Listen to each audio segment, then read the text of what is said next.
How about you? Have you been going with books? I've been reading. I've just finished Tom's book. Tom, yes. Tom.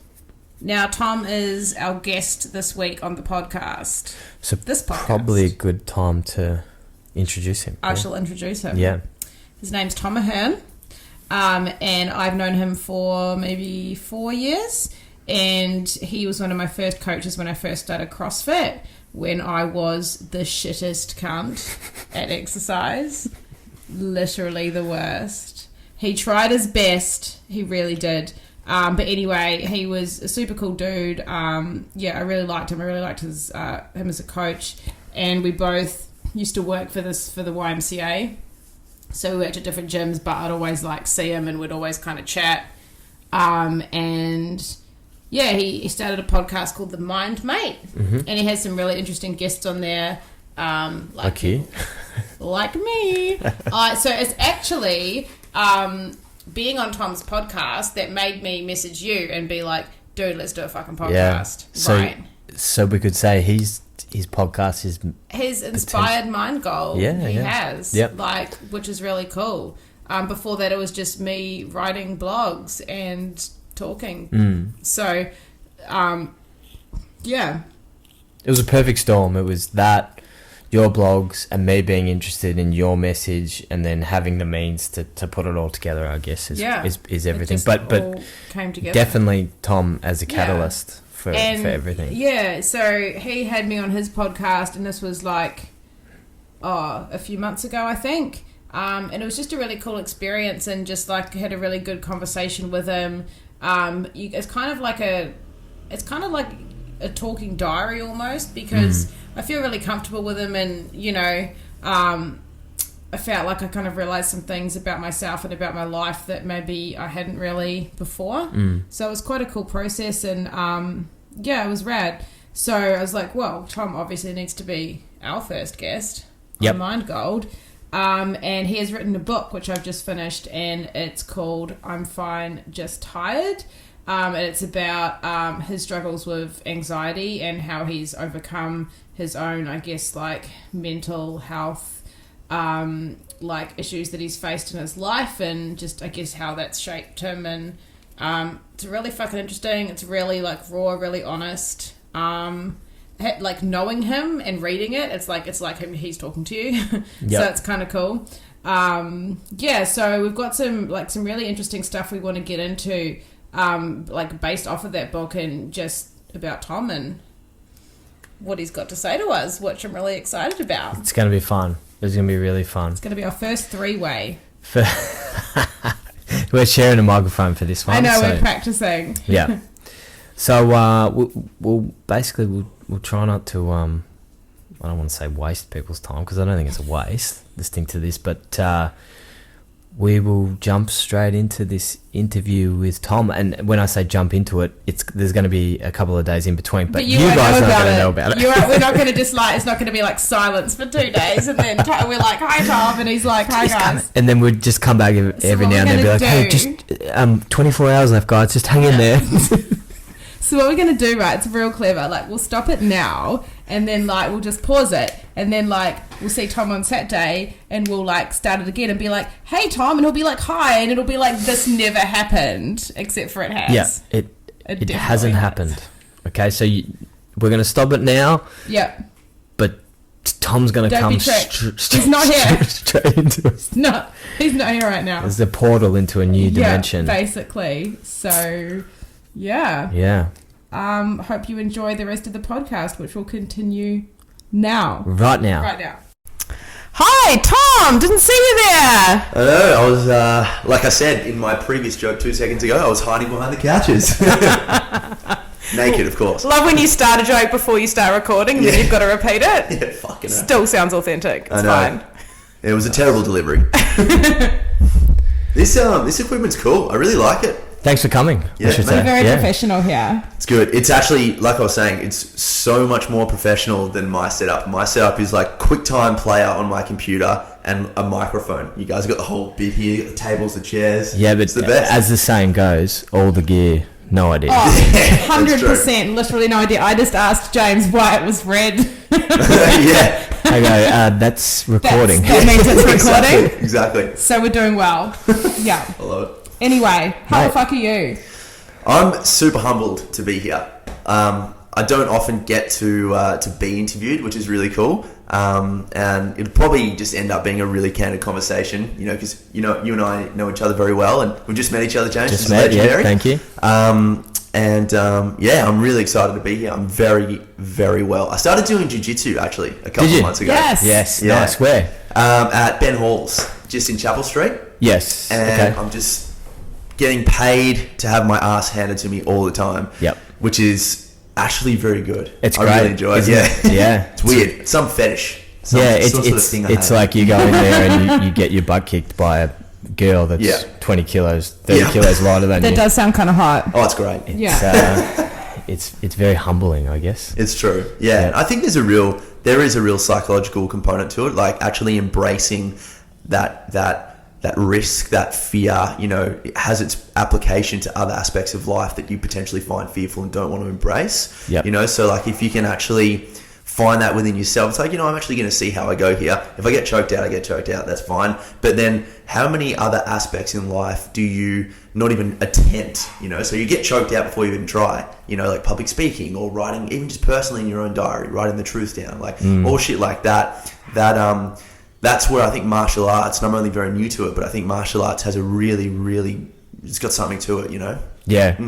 Yeah, well, that, following that fear, doing the thing that you're most scared of is usually the thing that's going to give you the most rewards. Well, from experience, I guess that's it. If you can get into that mindset of pushing yourself in that direction of the things that you're most scared of, I think it's very beneficial for you. Yeah. Yeah, like that level of discomfort.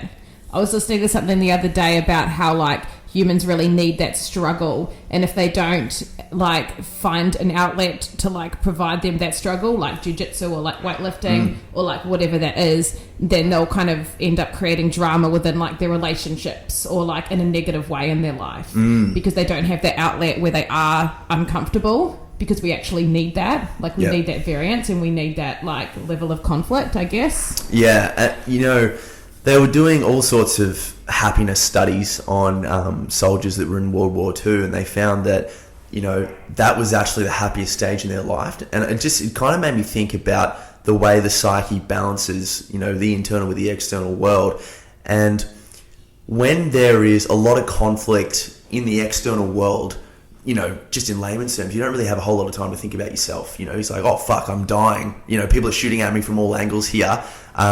But that really created that sense of aliveness for them. They had that risk and, you know, that mateship and that bond. They had a common enemy and all that sort of thing.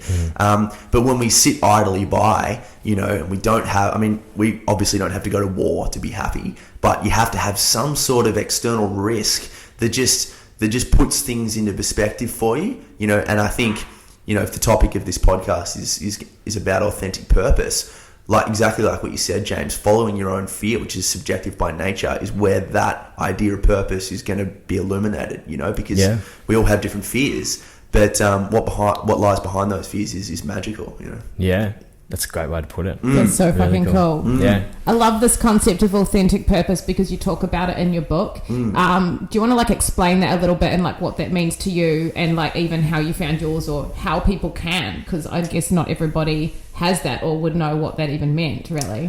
Yeah, I mean, it's kind of what I'm trying to break down with A Seeker's Path. So this is my second book, which is kind of the idea of lifting the veil, and there's a lot more, it goes into a lot more spirituality and philosophy, that sort of stuff. But I don't know, I've always been interested in this idea that passions and interests tend to choose you, and we don't really have a whole lot of grasp on that. You know, like if I sat down and I thought, well, wouldn't it be brilliant if I was a quantum physicist, right? No matter how hard I try to be a quantum physicist, to someone who naturally is in that world, it just wouldn't get there, you know? Like he or she who is actually very intrigued by that and just finds the time, seemingly, to just study and study and study physics at the very small level is just going to get a lot better at me than someone who's trying, but that's not who I am.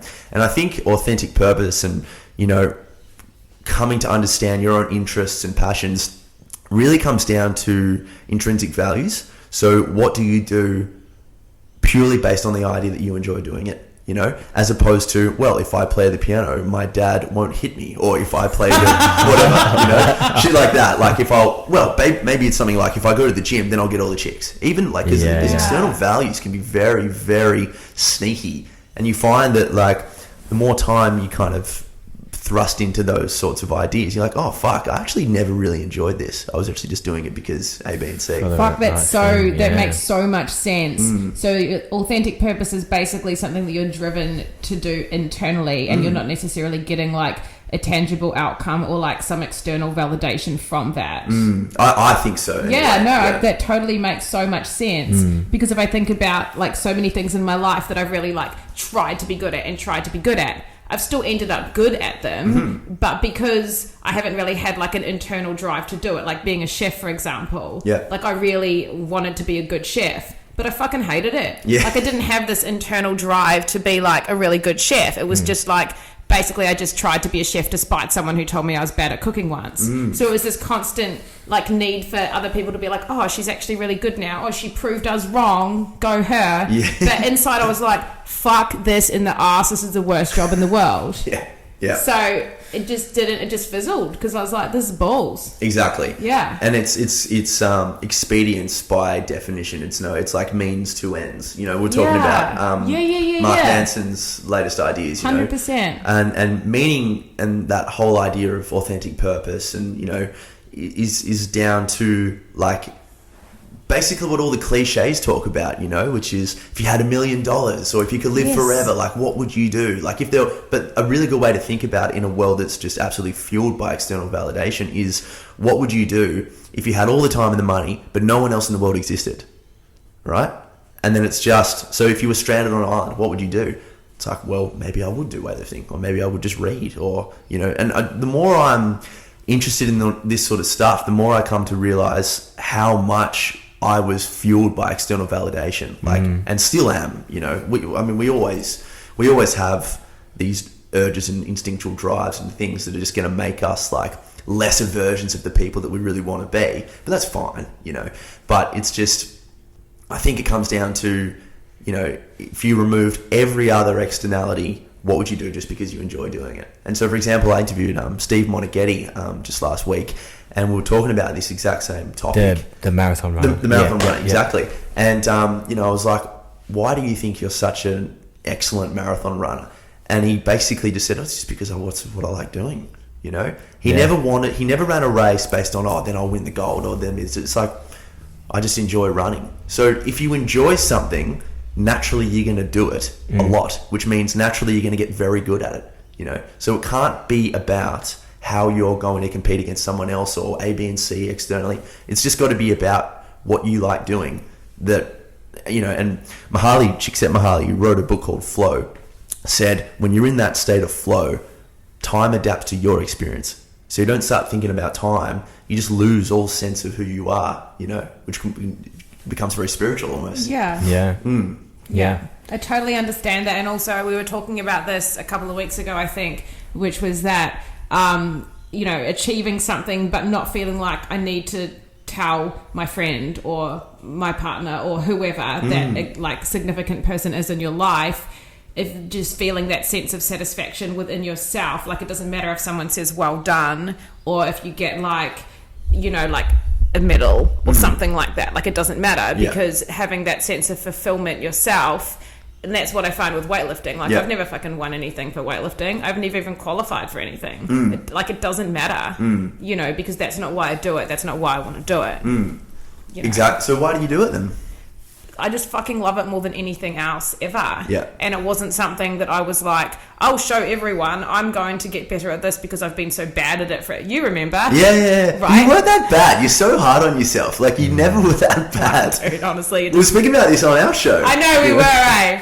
But like, I kind of fell into it because of like a personal situation where I had to leave one gym and go somewhere else. And I was like, you know what? Fuck CrossFit. I'm going to do weightlifting. Yeah. So it wasn't even like a conscious choice. I think that's, you know, what you were saying before. It's not something that you seek out. You're not like, what am I going to try and be good at? Yeah. it just finds you. Yeah, you exactly. know? And it wasn't, and it's more like finding the path as opposed to finding like the end of the path. You know what I mean? So like regardless of, I don't have an end goal in mind if I think about weightlifting or my job really or anything that's I've fallen into. I'm just, that's what I want to do, that's what I'm doing, and no matter what happens at the end, I mean obviously I'll die because everyone does, but it doesn't matter, you know. So you stop chasing that end goal and you stop chasing that specific achievement. I guess. Yeah, Definitely. I think as well, it's something that you almost need to, and a lot of people go through. I mean, you never get to that stage where you understand that you're not doing things for that external validation. You never get there without actually going through the stage of wanting that external validation. Of course. You know, so for us, like we've all been through it. We've all been through that stage where we're just constantly Instagram posts and we're waiting for people to like our photos and we're, you know, wanting that comment, we're wanting that external, you know, validation. And then it gets to a point where you realize it doesn't actually, it doesn't help you get to where you want to be. It's hollow. It's hollow there. So I think in some ways, like if someone's sitting there and they're in that stage of external validation, it's like, stay there for a bit. Feel it, like go through that, feel that hollowness. It sounds a bit mean, but feel the hollowness and then start actually doing things for you. Because in a way, you're not actually doing anything for you. If you're constantly putting the effort in so you can get someone else to like your photo or comment or tell you you're great, you're not doing it for you. You're doing it for them. And then it becomes inauthentic.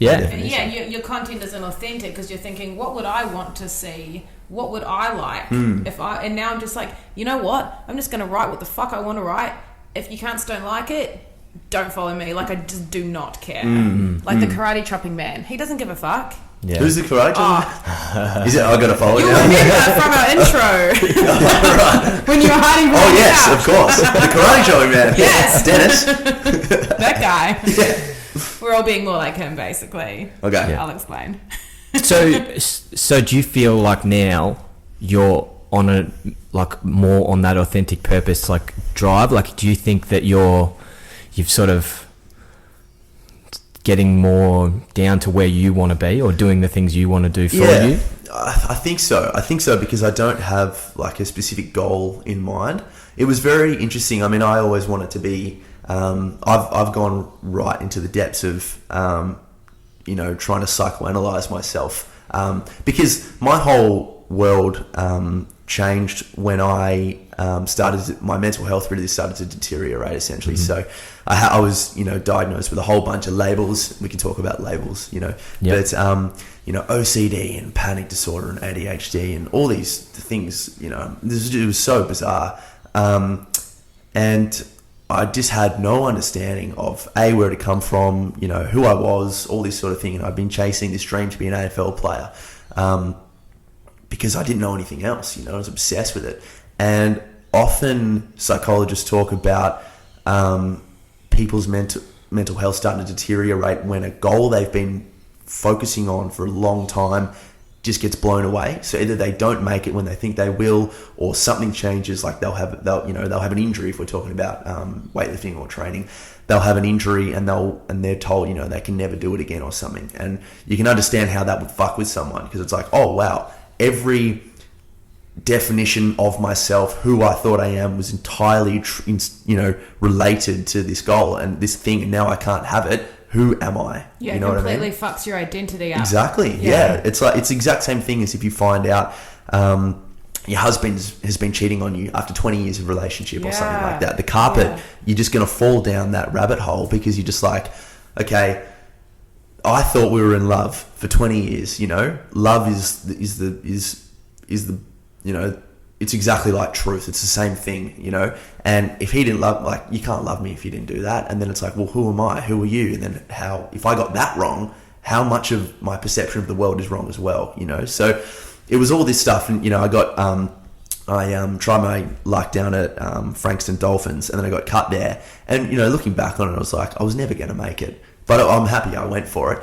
And then these things started to bob up, these intrusive thoughts. things that I'd repressed since childhood, and fears of the afterlife and fears of all these other sorts of things, and it really kind of fucked with me. So long story short, finding a more authentic route has kind of played out with me trying to understand myself more, which is me. I've fallen back into writing a lot more, which I used to write all the time as a child. Excuse me. Talking, I genuinely love meeting new people and learning about them and all that sort of stuff. So I think it has, and I think what we were talking about before with that intrinsic value motive is I find myself now where I'll just go to a cafe and read and drink a coffee, and I feel like it's been a good day. Whether it was when I was trying so hard to become an AFL player, if I hadn't kicked, like I was so wound up, so tight in that anxiety, and I was like, if I hadn't kicked this many goals, or if I hadn't played really well, the team could go fuck itself for all I would have cared, because I didn't do my job, and it was just that real tense, like, anxiety. So I think it has, yeah, for sure, and it will continue to grow as well, and all that sort of stuff. Yeah. So yeah, I can only imagine what Siobhan goes through. My other half, fucking hell, I'm nuts. It's crazy. But I've got to sedate her. You've put so much time into like. But she's got to sedate you. Exactly. We sedate each other essentially. I think that's the goal, right? Find someone who can sedate you. Exactly. And that's the it's goal. like the rapiest. Is that your relationship advice for the day? Yeah. I don't think I can be giving anyone relationship advice. And then go for it. Yeah, just fucking go for it. Whatever happens, happens. Exactly. Oh, good. I think I'm interested by, you talk about your anxiety a lot and your mental health and how much that's affected you. I'm interested by when you talk about like being such a creative person and how you found that made your anxiety so much worse. How would you say that affects you and other people who do suffer from anxiety and are like creative types? Because from people I've spoken to who have had similar experiences, they're all quite, I guess, like really charismatic like yourself, and they've got like a really creative streak like you do. It's all a defense mechanism. Yeah. It was actually when I was a little bit younger. But no, I think I've always been much more right hemisphere oriented, like the left hemisphere is like, when you're a child and there's a bump in the night, the left hemisphere goes, "Ooh, that was a bump." And then the right hemisphere goes, "What the fuck was it? Was it a monster? Was it a ghost? Was it mum? Was it dad? Was it an axe murderer? Was it?" And then you just get lost in these what if thoughts. And I've just naturally been more prone to that side. Yeah. Which is much more linked to creativity as well, which is not necessarily a good or a bad thing. Some people are more logic based and they do really well in, in businesses. Other people are more creative and they lose themselves in painting and art or expression, whatever it is. But I think, trying to balance is just kind of getting at your question, like, balancing that anxiety and that creativity. I think for me, being able to filter that anxious energy has been really, really good. Yeah. Like jiu-jitsu is 100%. fucking brilliant, man. Yeah. Like I can't believe I didn't discover it earlier.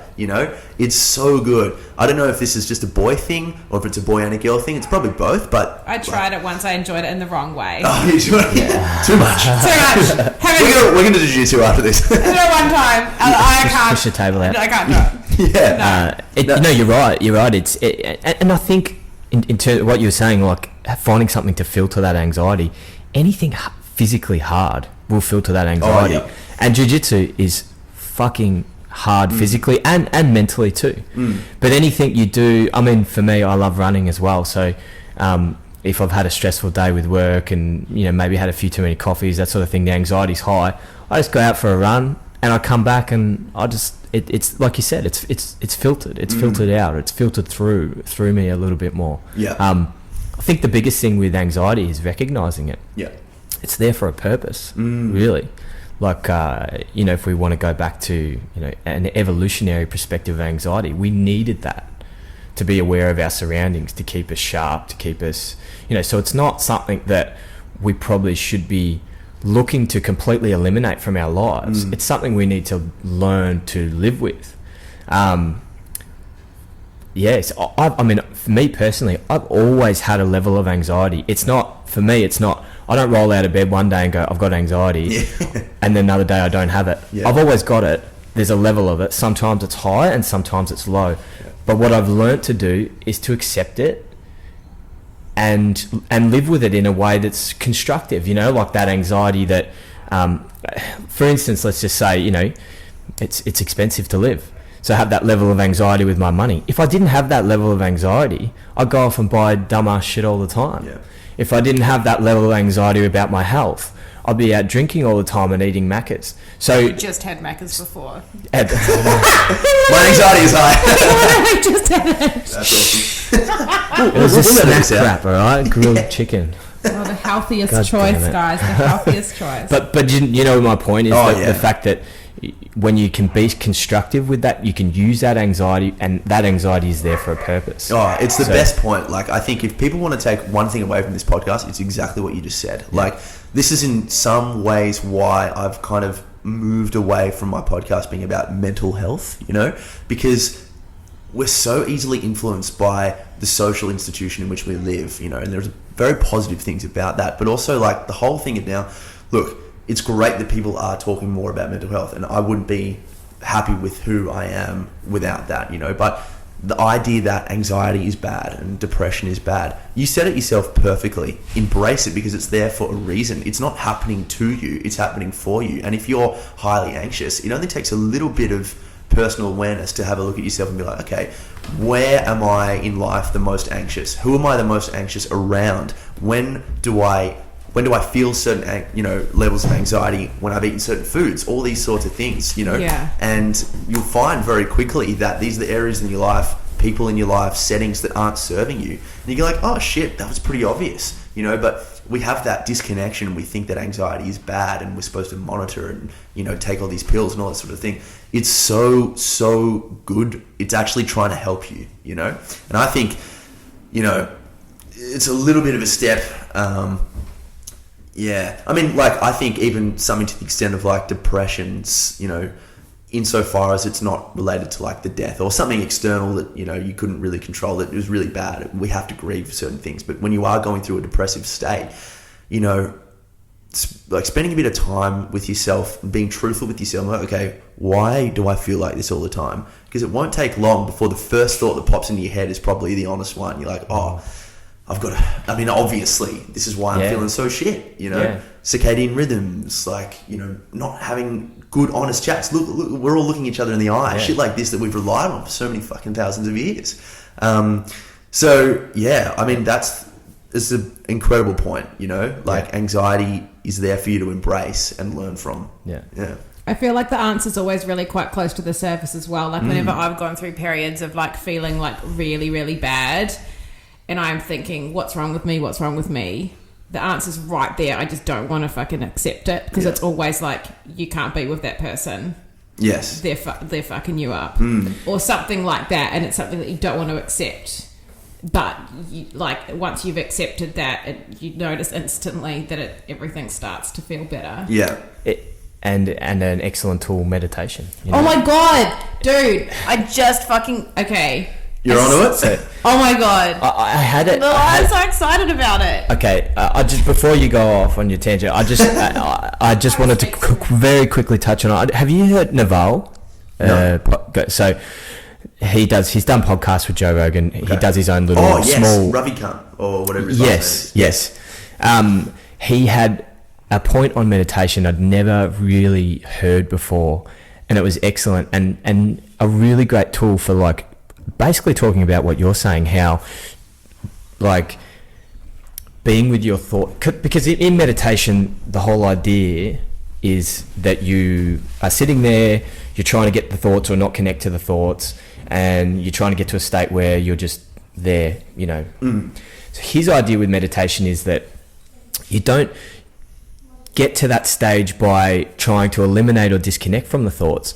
You get to that stage by being with your thoughts, by being alone with your thoughts. So just thinking, and he described it as like a really painful process, because at the start you're just, these horrible and shitty thoughts are coming up, and, you know, and when you're talking about it, then when you can actually sit and you can identify these things, the reasons why you're depressed and that sort of thing, that's exactly that. Yeah. It's the fact that one of the reasons people are so depressed is they don't want to recognize with their thoughts. They're always constantly trying to escape those things and finding ways to escape, and having a coffee in the morning to get, away from that, or having a beer to get away from that, rather than being like, all right, I'm going to go into my room for the next half hour and I'm just going to sit on my bed and just fucking think away. And I thought it was a really excellent sort of way of describing it, because the meditation I had always done was like, I need to focus on mindfulness, counting my breaths, whatever, listening to things, that sort of stuff, which was still good, but this is a completely different thing. And the reason I'm bringing it up is because of what you were saying. Yes, definitely. Carl Jung had, he wrote something that was like, the tree that reaches heaven is also the tree that has its roots that reach to hell. And like, you can't find that bliss within yourself until you make aware of all of the really painful things that you don't want to bring to the surface.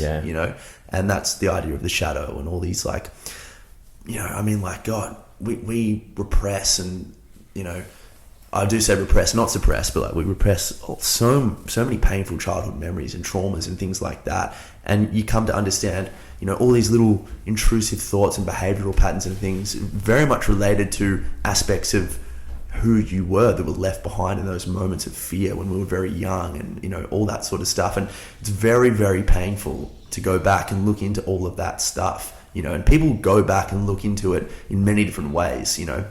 Even something as simple as a cold shower, is fantastic, because it's like, okay, I reckon I could do a cold shower. Okay, prove it and see how you go. It's like, oh, I don't want to do it. It's like, okay, well, what other areas in life do you do that to? And you can learn a lot about yourself by just kind of challenging yourself just a little bit, which is brilliant. This is one of the reasons why I love podcasting, is because I had a natural,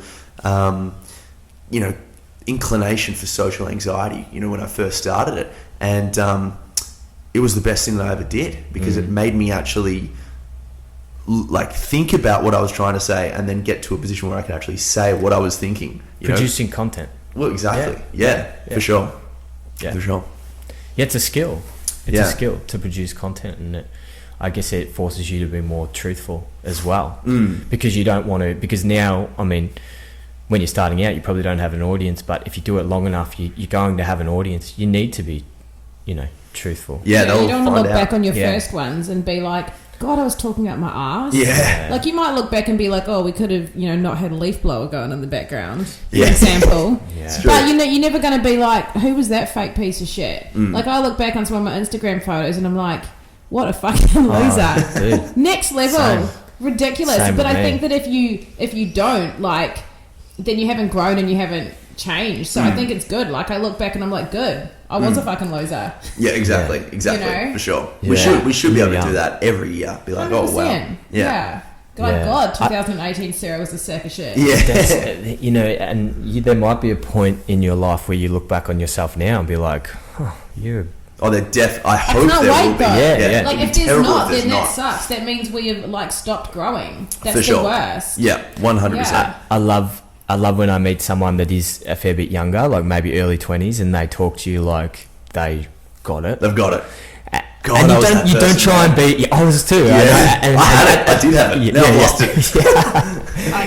You say to it... You think to yourself, like, I should say something to this person. You go, no, they need to... Yeah. They need to... Man, so I started... When I started reading, into about anxiety and all this sorts of stuff, trying to understand myself. I remember having this conversation with someone, and I was like, oh yeah, I want to like change the world. I want to teach people that they can get rid of their anxiety and all this sort of stuff. And he's very, very intelligent. You wouldn't think he is, but he really is. And he was just kind of letting me play on with that, and he kind of played the devil's advocate every now and then. And then one night we're all out at a bar or something, and he kind of sat me down. We'd all been drinking, as well as other things, but we'd all been drinking, and we got in this conversation about it. And he kind of looked at me and he was like, "Now, and I won't say his name or anything, but both parents had died within a couple of months, and just shocking life circumstances with relationships and things as well." And he's like, "What are you gonna do for me?" And I was speechless. And that was like the first real kind of ego trapping that I had with all that shit, because my ego was very much deflated when my mental health deteriorated. And then I kind of found a bit of purpose again in that mental health scene. And then it became inflated drastically because I was like, no, I want to help the world. It's like, mate, you've literally just worked on either polar opposites. You know? You haven't found that space at all. So I'm constantly trying to find that position, you know, where it's like, don't get too ahead of yourself, but remember that you're okay, bloke, at the same time, you know. That was a good night. I mean, I've been through stages like that as well, like where you feel like you want to, and I think that's part of growing up is you do get empowered by something that maybe like a struggle you work through or something like that, and it can send you into the other direction. One of the coolest things, though, I remember someone saying to me, I might have heard it on a podcast, it might have been Duncan Trussell. Oh, yeah. He said one of his teachers said to him, because he was sort of saying something similar, he really wants to help people, that sort of thing. And his teacher basically said to him, tend to the part of the garden you can touch. And it's funny because we do live in a society where there's a lot of people that want to go out and change the world, yet their mum or their brother is struggling. Yet, you know, their next door neighbour's struggling. You know, we always, you know, we want to do the heroic thing and change the world and everyone. And that's, you know, coming back to that external validation sort of thing. That probably stems from that. But yet we forget about what's close to us. The things that we can actually do to change the world, which are the people that are, you know, next to us, the people that we can touch, I guess, is part of the saying. Well, I think this is why Jordan Peterson's whole philosophy of cleaning your room was so... I was going to say that, so big, you know, because it's such a brilliant point. It is a brilliant point. My room wasn't clean when I was keen to change the world with anxiety and all that sort of shit, you know? And now it is cleaner. Now I have to keep it clean because Siobhan likes the pillows in a certain way. But, obviously, of course she does. Of course. I understand. I don't let anyone else make my fucking bed. That's very true. But no, it is a brilliant point. And, you know, Mahatma Gandhi said, be the change you want to see in the world. All these beautiful spiritual teachers are always saying, you know, if you're doing your bit, that's all you can do, you know. And also as well, I interviewed a meditation teacher, and he said the same sort of thing in a different way. He was like, when your cup is so full of happiness and self-love, you don't have any more room for yourself. So you can only give back positivity and abundance and radiance and love and hugs and all that sort of stuff, you know. But if there's a little bit less in there, you know, you're going to try to... if you're unaware, you're going to project that scarcity somewhere else. You're going to try to find that, and it's going to be detrimental to yourself. And remember, we're not separate to the world, we're in the world. So you have to look after yourself, and by doing so, you look after the world, for sure. Yeah, it's like what you say about, you know, like they say if a plane crashes, you put your own fucking oxygen mask on before you go to help someone else. Like, you're not going to be of any use to anyone else if you've neglected your own mental health or neglected your own, like, anything in your life. So you're not actually going to be able to change anyone. Yeah. You know? Yeah, and I think this is what is so good about the world we live in now, is that, you know, us three, obviously, we listen to podcasts and all that sort of stuff. A lot of people listen to podcasts. A lot of the really good teachings about how to live happy lives, meaningful lives, all that sort of stuff are coming from people that actually practically apply it, as opposed to someone with a label that's called the specialist, or, you know, that we're really, in this day and age, we're bridging the gap. You're like, I'm a life coach, for example. Exactly. You know, like, what the fuck, what is that? Like, yeah. And like, you may have life down pat, and that's fantastic, and that's a separate matter, and then I'm going to learn from you, which is awesome. But, you know, I mean, I wrote a little blog a couple of months ago because I was trying to play with this sort of idea. And you look at the Dalai Lama as an example, and it's like, for sure, if I want to learn how to become happier, I'm going to go to that guy he's the happiest dude in the world. He's kind of fat. He's not, you know, he's not ugly, but he's not an absolute belter. He's got like... Belter? Yeah, he's a six. He's a six. But he wears like a shitty robe, and he's always laughing. He's a belter. I've never heard... Is that like you're fucking 10? Superstar. Fucking babe. I've never... Yeah. Look, there are people out never there... heard to describe the Dalai Lama. Maybe no one's ever described us like that. That's why we've not heard of it before. The podcast episode is The Dalai Lama is a Belter with Tom Ahern. No, it should be a question. Is the Dalai Lama a belter? Or what is a belter? Yeah. And is the Dalai Lama one? I know. But you would... She's not hot, but you would. Well, you would... I would, for sure. I would there. Yeah, definitely. You would though, right? That road You is fucking unbelievable. would, just for bragging rights. Tear it off. Like, Right. how was Yeah. it? It doesn't matter. Yeah, it was alright. Was it alright? It was a 6. Yeah. Yeah. It's a claim, at least. Yeah. But yeah, you would go to him if you want to learn about happiness. You would go to Ronnie Coleman if you want to become an incredible bodybuilder. You would go, like, you wouldn't go and pay a super obese personal trainer to get fit. Like, No. I mean, he could have read every single textbook, but I just don't believe. Yeah. I believe in practicality. It's like, I understand that you are the most knowledgeable person about the squat, but I can't see that you've applied that. Yeah. So I just can't take what you're saying, on board. Yeah, it's a good point. Yeah. Very good point. Which is Especially as a rough. coach as well. Like, you're not going to be telling your members to eat healthy and to have rest days and then be flogging yourself 7 days a week in the gym and eating McDonald's. Yeah. Because they don't fucking buy it. Exactly. And they then, don't of course, respect you. yeah, that doesn't mean you have to be like an Olympian athlete not at all. to teach people that want to be Olympian athletes, but there has to be some degree of competence. I think it comes back to the values that you were talking about, the intrinsic values, and James and I have talked about this before as well. Like, I think, whatever you're doing, you're living by those values, and people can see you living by those values. Like, I'm not going to go around saying one of my values is authenticity, and then post a bunch of face-tuned fucking piece of shit photos of myself, or come across as someone that I'm not. I'm not going to post a video of me, back squatting 150 kilos, because I can't fucking do that. So it's about like actually embodying those values so that people, you don't have to go and say I'm authentic, because people fucking know you are. Exactly. Well, I mean, one thing that really helped me see it is, if you've got an injury and you're consistently going to see a rehab specialist or a myo or a physio, and they've been dealing with 20 injuries for the past 10 years, it's like, well, the stuff you're giving me isn't clearly working for you, but if you can deal with someone that's been performing at a high level for 10 years and just doesn't seem to have an issue with their body, you can bet that the stuff and advice they're giving you is probably going to be good. Yeah. Yeah.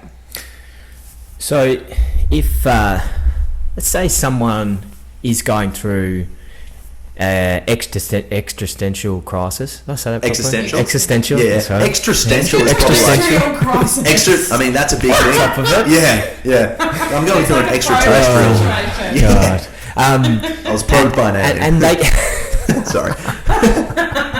Can we please call it extraterrestrial crisis? It was bad. Okay. It was bad, yeah. No, Yeah, it wasn't Maybe good. we'll do another podcast and you can tell us about that. Extraterrestrial probing. So if they came to you and they wanted some advice on trying to get back on track, find their authentic purpose, what would be some advice you would give them? I think there are many different ways to skin a cat, and I've just finished my counselling diploma as well because I wanted to actually add a bit of external validation, credibility to it as well. Yeah. That's cool. Yeah. So I'm looking forward to actually engaging in this sort of stuff, That's cool. Yeah, but the first thing I would say is to do exactly what you said before, which is just try to find the time to be still and let those thoughts, as painful as they are, come up, because the more you run away from the truth, the more the truth will come at you, which isn't fun, but it actually is. It's very empowering to be like, oh God, I've just got to sit here and that's totally cool. But you sit there for 5-10 minutes, and then to actually embrace your fears as well and like, people think, as I did, that facing your fears was just all out fucking let's go, I'm just gonna do a public talk with my knob out. It's like, relax, man. You don't have to be like the ultimate facer of fears. Like, just relax. That's a big fear of mine. But I don't want to do it. No, you know the rules. Exactly. Yeah. Gotta do I'm it doing it now. now, actually, by the way. Obviously. Yeah. There are no pants to be put on in this episode. But it starts off somewhere, and let's just say you have like a really big fear of public. Oh, let's just say a massive fear of cats or something like that. Okay. Now, obviously, you're not going to find your meaning and your purpose and all these big things tomorrow by facing your fear of cats, but you'll walk a step along the path, and let's just say it's an incredibly big fear of cats, right? Okay, that's fine. We don't have to be in the same room as a cat today, but can you look at a photo of a cat for a minute? Is it challenging? No, it's not that challenging. Okay, well, could you be in the same house as a cat? So little steps. Just little steps. Take your time. Like, if there's one thing that I could give, I'm 26, you know, at 30, 35, 40, I'm going to be like, dude, you had no idea. And that's fine. That's exactly what we were talking about before, you know. But if I could give advice to my 21, 22-year-old self that was dealing with all these things, it would just be just like, relax and just take one step at a time. Don't try to solve the world's problems, solve your own problems, all that shit. All the time, but just like try to get into the same house as a cat, you know, like, can you pat a cat? Like, just slow the fuck down, you know. And God, I mean, you look back in a year's time and you're like, wow, I mean, I now I can pat a cat, you know what I'm saying? I think everyone's goal today, go pat a fucking cat. For sure, but we all have those fears, and you know, and like, and it also comes down to like, how important is this fear to face to become who I want to be, you know. Now, for me, public speaking was a big fear for a very long time, and I had a couple of panic attacks doing it, so it was even more of a fear, you know. But I think it's really important for me. I really want to do more public talks, and I want to promote my books and podcasts and things.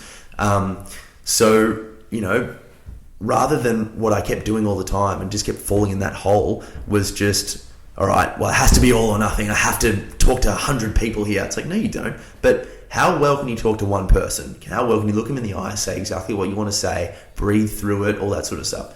Well done. Give yourself a pat on the back. Now do it with 2 people. Just take your fucking time with it, you know? Because the best people in life, those intrinsic values that do what they do, have done it successively and incrementally over decades, you know? And we all want that fucking instantly gratified feeling right now. And I want it the most. That's why I'm so fucked up, I reckon, you know? And that our society does promote that, with that ability to, you know, I heard somewhere that it takes you, so when you click on Facebook and you see the notification, that space is roughly the exact same time it takes to spin a pokies before you get your answers. Yeah. So we were talking about this the other day. Yeah, we which did. you were also present. I was here for. Yeah, my pants were off, but I was here. So that digital minimalism book. Oh, I see. It's in that he talks about it that way, and they were actually designed for that purpose. Yeah, so just got us. Yeah, they got us. Yeah, they got us. But now we can be more responsible, and see, this is where we can find our purpose. Like, well, life is against me, you know. Like, all these marketers want me to be a fat, porn addicted sack of shit. All right, I'm not gonna do it though. Maybe not today. Yeah. But I'm just gonna okay, cool. I'm gonna do something challenging, and I'm gonna start there. Yeah, and do something, and that's a really good point. When you do something challenging, you do something hard, and you get through it. I mean, that's a fucking great feeling. It's incredible. It's the best feeling in the world. But another thing too is, like, when you can recognize, and this is when it comes, you know, like what you're doing now with counselling, when you can recognize that it's not all about you. Yeah. Because 100%. We get 100%. so far into our own heads that we think the whole world revolves around us. So when you can start doing things for other people, like, you know, counselling and that sort of thing, you start to realize, oh, hang on, dickhead. Like, there's a whole fucking world of people out there. Yeah. It's not just you. Like, you are tiny. Yeah. You are tiny. I think we talked about this on your podcast as well, as like your level of anxiety decreases significantly when you take that attention off yourself and think like, how can I help someone else? Yeah. You know what I mean? And then suddenly your problems seem like a bit lesser. Yeah. There is nothing that has been better for me, because I hope I'm not naturally like this, because then I've always got to work against it. But I just am just selfish and obsessive by definition, which sucks. But, you know, the more I say it, the more it gets better. But being in a relationship with someone that I really appreciate has really, really helped me with that, because it's just, you know, you do have to compensate and you do have to listen to other people's struggle, and you work with 2 different people, you know. And that has really, really helped me, because I'll naturally just, when my ego is like, when I'm angry or when I'm like this and that, I want to get a win, I'll naturally just start thinking of all the things I could do to make myself feel like I've earned the day, you know. And then it is me, you know. But being like, well, as much as you want to go and train, as much as you want to go and read and write, sorry, tonight is our night, tonight's date night, or something like that. And it just helps with exactly what you said. It's a brilliant point, man. Yeah, and like, that's the thing though, if you can acknowledge that you are that person. I'm the same. I can just be so fucking far up my own ass sometimes. And then going back to the jiu-jitsu thing, that's a really good way to sort of pull you out of your own body when you like get tapped by someone, or when, you know, something like that happens. You're like, oh, okay, like there's people I suck, and there's people that are better than me, and you know, just all those little things, and it all links up together. But being aware of that and how you are as a person that way, I think, is really important, because there's a lot of people out there that are that way inclined. And I think you say naturally, I think everyone has a level of it, maybe higher in some people, but where it's dangerous is when they don't recognize it. That's where it's dangerous. And then that's where you start going down that rabbit hole of looking for external validation and things like that. That's the Freudian projection idea, which is a brilliant idea, which is like whatever, you know, weaknesses, shortcomings, positive or negative, that you don't recognize within yourself, you'll naturally project onto other people. And it's like, you know, maybe one of the reasons why people cheat or all this sort of stuff, because you have that, you don't recognize that there's that driver within inside yourself. You feel like person A, B, and C is going to rectify that for you, and then you're going to grasp at them. It's like always the grass is always greener. You find yourself over there and you're like, oh, well, I'm still in this addiction cycle, or I'm still in this whatever cycle. This is why I love podcasting again as well, because it just gives you a space to chat with people that are people. We're all the same, you know, we're all going to die at one point, which automatically makes us the same, you know, and then we can all talk about these sorts of things. It's like, I'm fucked up here and here and here, but I'm kind of getting it over here. It's like, oh shit, how are you getting it over there? Maybe I can learn from that, you know, all that sort of stuff. It's brilliant. Everyone should have a podcast. Everyone should be. And everyone should have more honest and open conversations about how they're actually feeling, because I find that so often we pretend like, oh, everything's fine. You know, I actually had a client send me a message the other day, and she was just really vulnerable with she'd had a shit day and she just wanted to tell me about it. And she's like, I just needed to share that with you because I trust you. And I was like, that's fucking awesome, dude. Brilliant. That's so cool. More people should be like that, you know, because we're inside our own heads so much, and we build these things up to be these huge insurmountable things. But if we just say, hey, I had a shit day, I ate a ton of ice cream, someone's going to be like, oh mate, I fucking did that last week. And suddenly you've got that connection, and suddenly you don't feel alone with your problem. Absolutely. Right? And you'd be surprised how many people are going through the same thing as you're going. And then that's another way to come out of your own head. You're like, oh, hang on. It's not just me. I'm not this crazy freak who does this weird fucking shit. There's other people. 100%. But coming back to the podcast thing, you're right. It's the art of conversation.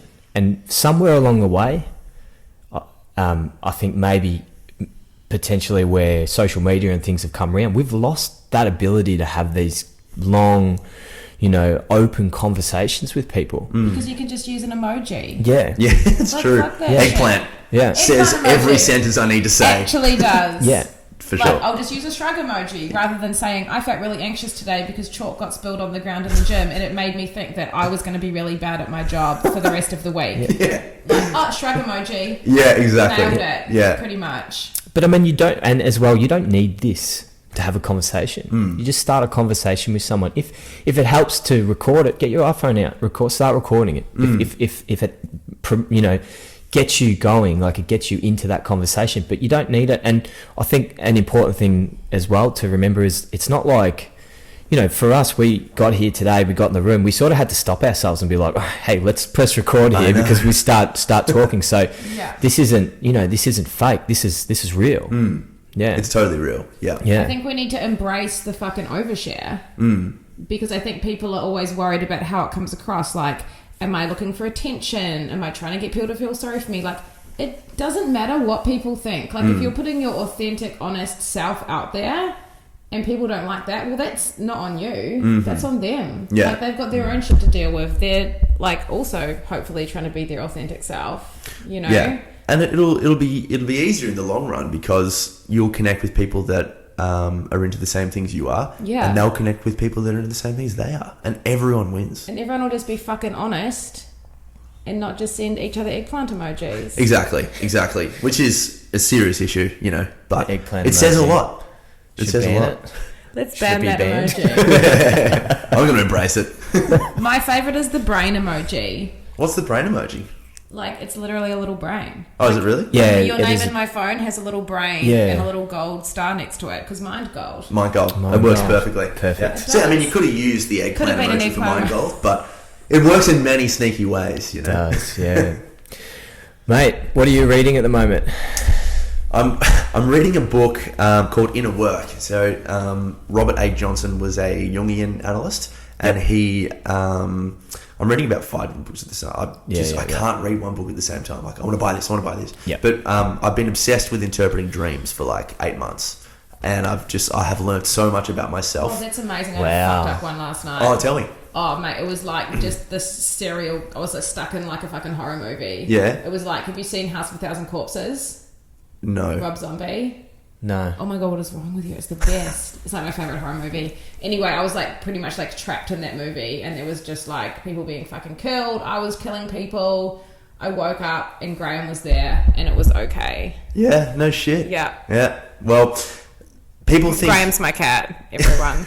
Well, you're gonna go and pat a cat, which is. I'm not killing dating it. some fucking old cunt called Graham. I've often laughed at that. Hey, like, can you imagine if you named I just think like a 2-year-old called Graham would be hilarious. Hilarious. You know, like a 6-month Ian or something. It'd Yeah, just be There funny. are old men called Graham who were once 2-year-olds, Yeah, I but I know. feel that was back in like 1752, Yeah, where it 9. was okay. Yeah. Yeah. Okay to be 2 years old and called I know. Graham. No, but I mean, dreams are like still not really kind of seen as like a really good way for personal insight.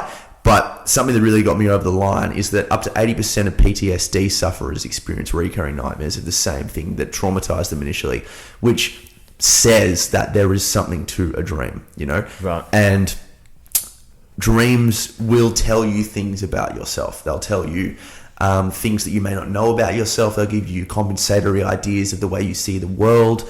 They'll find that psychical balance, that sort of stuff. And this is just like a really interesting book of how to, you know, interpret dreams and all that sort of stuff. And lots of fears from my childhood came up. Lots of fears from, you know, one of the reasons why I started doing jiu-jitsu is because I had this reoccurring dream that I was getting wrapped,